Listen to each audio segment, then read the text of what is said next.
Welcome to The Explainer. Today, we're diving headfirst into the dramatic results of the hypothetical 2026 World Cup draw. The paths are set, and oh boy, things are about to get interesting.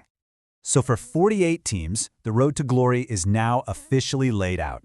And let me tell you, this draw has created some absolute dream scenarios for a few lucky nations and complete and utter nightmares for others. All right, so let's get right into it. Who were the biggest winners, and who's already facing a brutal uphill battle just to survive the group stage? We have to start with the main event, right?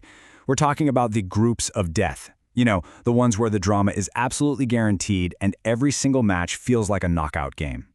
Yeah, looking at the board, 3 groups just immediately jump out as the ones that every top seed was praying to avoid. These are the ones that promise high-stakes action from the very first whistle. So let's break them down. First up, we've got Group L. And honestly, this is the absolute gauntlet. It is, without a doubt, the most complicated, most stacked group in the entire tournament. This is the very definition of a group of death. I mean, just look at this lineup. It's a total battle royale with 3, count them, 3 serious contenders. You've got European heavyweights England, the perennially tough Croatia, finalists in 2018, 3rd place in 2022, and then you throw in the explosive, always dangerous Ghana. You really got a feel for Panama here. They have a monumental task ahead of them. Okay, next up, Group I. And this one is fascinating because it's a total clash of styles.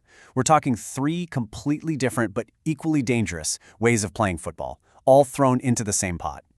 And here's why it's so tough. You've got the current runner-up, France, with all their skill and pedigree. Then you've got the raw athletic power and tactical discipline of Senegal. And, just to make things even crazier, you throw in the pure offensive firepower of Norway, led by a global superstar like Erling Haaland. It is a straight-up 3-way fight for just 2 spots. Good luck with that. And the last group of death we're looking at is Group E. Now this one might just be the most geographically diverse and evenly matched of them all. On paper, there's a clear favorite, but the matchups, they're incredibly tricky. So here's the deal. Germany, a team that is absolutely desperate to redeem itself on the world stage, is facing 2 huge athletic tests. They have to deal with the super high-paced rhythm of Ecuador and the sheer physical strength of Ivory Coast. In a group this unpredictable, every single match is a potential banana peel. Seriously, one slip-up and you could be going home early. All right, let's shift gears and talk about the host nations. How did the draw treat them and their chances of making a deep run on home soil? Well, to put it mildly, the results were pretty mixed. Yeah, the draw dealt some very, very different hands to the North American hosts. Mexico, well, they got what looks like a pretty favorable path out of the group stage. The USA, on the other hand, they are facing a major challenge right from the get-go.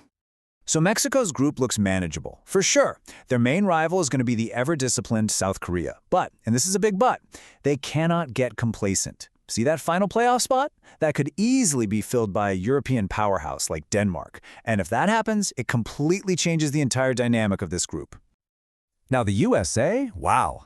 They have to navigate a literal minefield of different styles. They're up against the South American grit of Paraguay, the relentless, never-say-die attitude of Australia, and they could still draw the European quality of a team like Turkey. This is just a tough, uncomfortable group for any team, let alone a host nation. So that just leaves the third host, Canada. And their fate, well, it's all hanging on one massive what-if. Their group could be totally manageable, or it could be an absolute nightmare. Okay, so in their group, you've got a very solid Swiss team. You know, they're always tough to break down. And the former host, Qatar. But honestly, all eyes are on that final playoff spot. That single spot holds the key to this entire group. And here it is. This is the bombshell. If 4-time world champion Italy, yes, Italy, wins their playoff, Canada's nice, manageable group instantly transforms into an absolute group of death. Just like that, their chances of making a run on home soil would be in very, very serious jeopardy. All right, so moving beyond just the groups of death, this draw also set up some incredible must-watch marquee matchups between powerhouse nations. Seriously, these are the games you're going to want to circle on your calendar immediately. First up, in Group H, we get a classic clash of footballing philosophies. You've got Spain's famous possession and finesse game against the legendary fighting spirit of Uruguay, their Garra Charrúa. It's basically brains versus brawn, and it is going to be a fascinating tactical battle to watch. Then, over in Group C, the tournament favorite, Brazil, is going to face a massive test. The big question is, can their legendary attacking flair possibly find a way to break down the impenetrable defense of Morocco? You know, the team that shocked the entire world on their miracle run to the 2022 semifinals? And of course, we have to go back to the group of death. We've got a top-tier European duel between England and the unbelievably resilient Croatia. I mean, these two have some real history in big tournaments, and you can bet this match will probably decide who comes out on top of the toughest group of them all. Okay, so after breaking all of that down, let's get to the final verdict. Who really has it the worst? Who is facing the most difficult path just to get into the knockouts? So here's the final verdict. The teams in Group L have the toughest road, full stop. That three-way brawl in Group I is a total toss-up. And for the hosts, the USA got dealt a nightmare draw, while Canada's entire World Cup dream hangs by a thread, all depending on that one massive what-if involving Italy.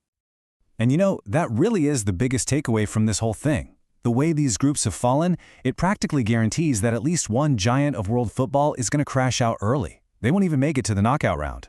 The only question now is, who's it going to be?